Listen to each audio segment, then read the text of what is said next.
What's the good word, y'all? It's your boy DKB here. So I seen this during my break and I had to dive into it because I've thought about this trade scenario before, but I don't know if any team has actually pulled something like this off before. So extremely hypothetical situation, but I do find it intriguing that for the second time in like a 2 month time span, we're hearing about this little birdie and some thoughts and sentiments from Haason Reddick's camp where really we haven't physically heard from him since his football charity camp event thing, I want to say back in early August.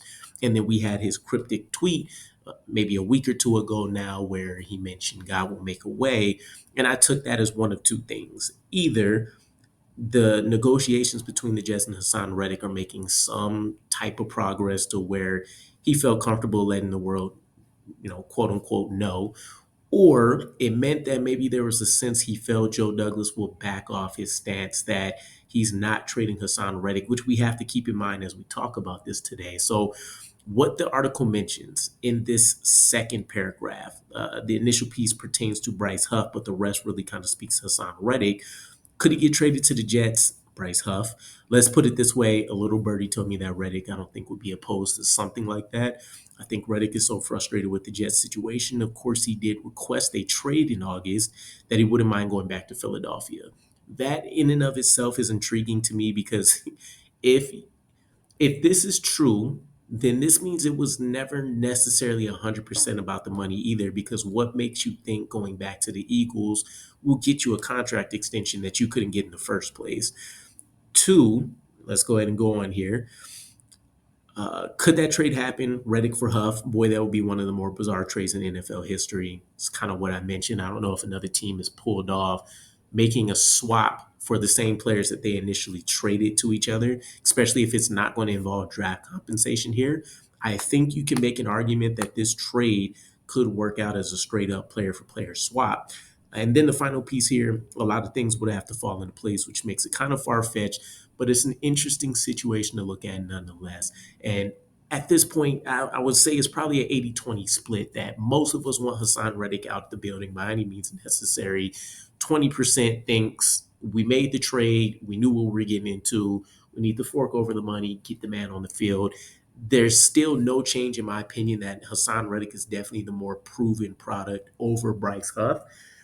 But I would also make the argument that we could potentially morph a guy like Bryce Huff into a slightly lesser version of Haason Reddick, slightly because he's still shown nothing in the way of becoming an adequate run defender. So there's that standpoint. But let's get into the first piece of this paragraph because I think this really speaks to the situation that Bryce Huff finds himself in and why this isn't that drastic of an idea that's being thrown out there. So Bryce Huff, probably one of the more disappointing free agents in the NFL right now. This goes on to say that he's essentially took 80 official snaps, and in those 80 snaps, he only has a tackle, zero pressures, no quarterback hits, and no sacks. When you think about this compared to Will McDonald when he got the increase of snaps versus the Titans, I believe it was, he immediately already had a breakout game, right? And then he followed that up with the Patriots, adding on another two sacks. And so he's already blown Bryce Huff out of the water in that regard, right? But what he's doing is similar in nature to what we felt we were seeing out of Bryce Huff. So to be able to double down on that, and keep in mind, Bryce Huff will return to the team as most likely the third or fourth guy in rotation.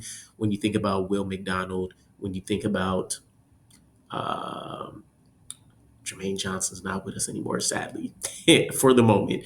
But when you think about Will McDonald, when you think about probably Clemens staying in that upper rotation because of his edge setting ability, and then when you think about a guy like Tack McKinley, who at least has been here off season and is getting acclimated, that could force the issue.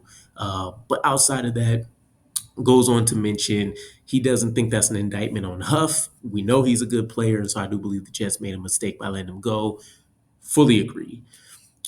It's just that he's not a good fit in the Eagles system. And clearly, Vic Fangio, their defensive coordinator, has not embraced Huff. So that's on the Eagles. They screwed up that signing and they've taken a good player and misused him.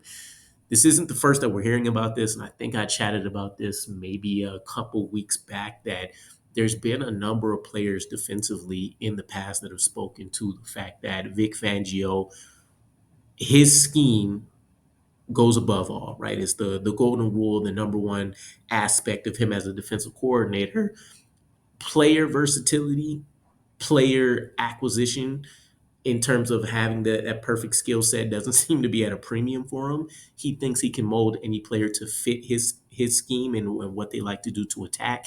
That's not necessarily the case. Keep in mind, Vic Fangio has his job because he has produced multiple teams that have excelled defensively, top 10, top 15 units on a year in, year out basis. But this is one of those situations where you can see why things fall to the wayside for him. So I could almost guarantee that the moment Bryce Huff hits the field in a Jets uniform again, especially based on situations like what we've seen with the Patriots, where he be put in much more advantageous situations, he would not only hit the ground running, he jumped right back into the guy that we just saw leave us, which is the double-digit sack player, multiple pressures per game, and he's doing that on a ridiculously efficient basis, right? 6 pressures and 20 pass rush snaps type stuff. So I think this would be a good idea for both. I'm trying to figure out how that works from a cap situation in my head because I don't know if Haason Reddick's fines count towards the cap. I'm pretty sure that's not the way it works. And I did also see another article that, kind of it's a, salt in the wound where they talked about the old lack of insurance that the Jets didn't keep for Aaron Rodgers, the policy that they didn't keep that could have gave us, an additional 22 million in cap space right now. But neither here nor there. Bryce Huff will be a value trade acquisition if we're getting anything close to the player that we saw last year. 17 million per year. I jump on that every single day of the week. And again, with him being the third, maybe fourth guy, maybe he can raise to, that second guy in rotation, beating out a guy like Clemens or Tack. But still, I think this will be a move that just ultimately works out in the favor of both teams. There has to be a winner, there has to be a loser in each trade. But when it comes to player swaps, I think that's a little bit different. The team that has a more clear vision, has the better infrastructure around it, is going to be the one that succeeds. And I think we will pull this off. Plus, not to mention from the Haason Reddick standpoint of this trade, this would mean in my mind that it was never 100% about the contract extension. Maybe 99%, 90%, whatever the case is. But if he truly is willing to go back to the Eagles because of how frustrated he is by the Jets situation, the thought process can't be that another trade solves him getting his contract extension to the team that didn't want to give him one to begin with, right? So I would imagine that the Eagles would remain in their same situation. If not, maybe he plays just to throw it in the Jets' face. We wouldn't care. We're in a great situation right now. We'd only be improving on an even better situation for us. So let me know what you guys think ultimately, though. Very curious about if this does go down. I'm not even second guessing it. I'm chalking it up as a W for us. But let me know what you guys think, and I'll catch you again. Peace.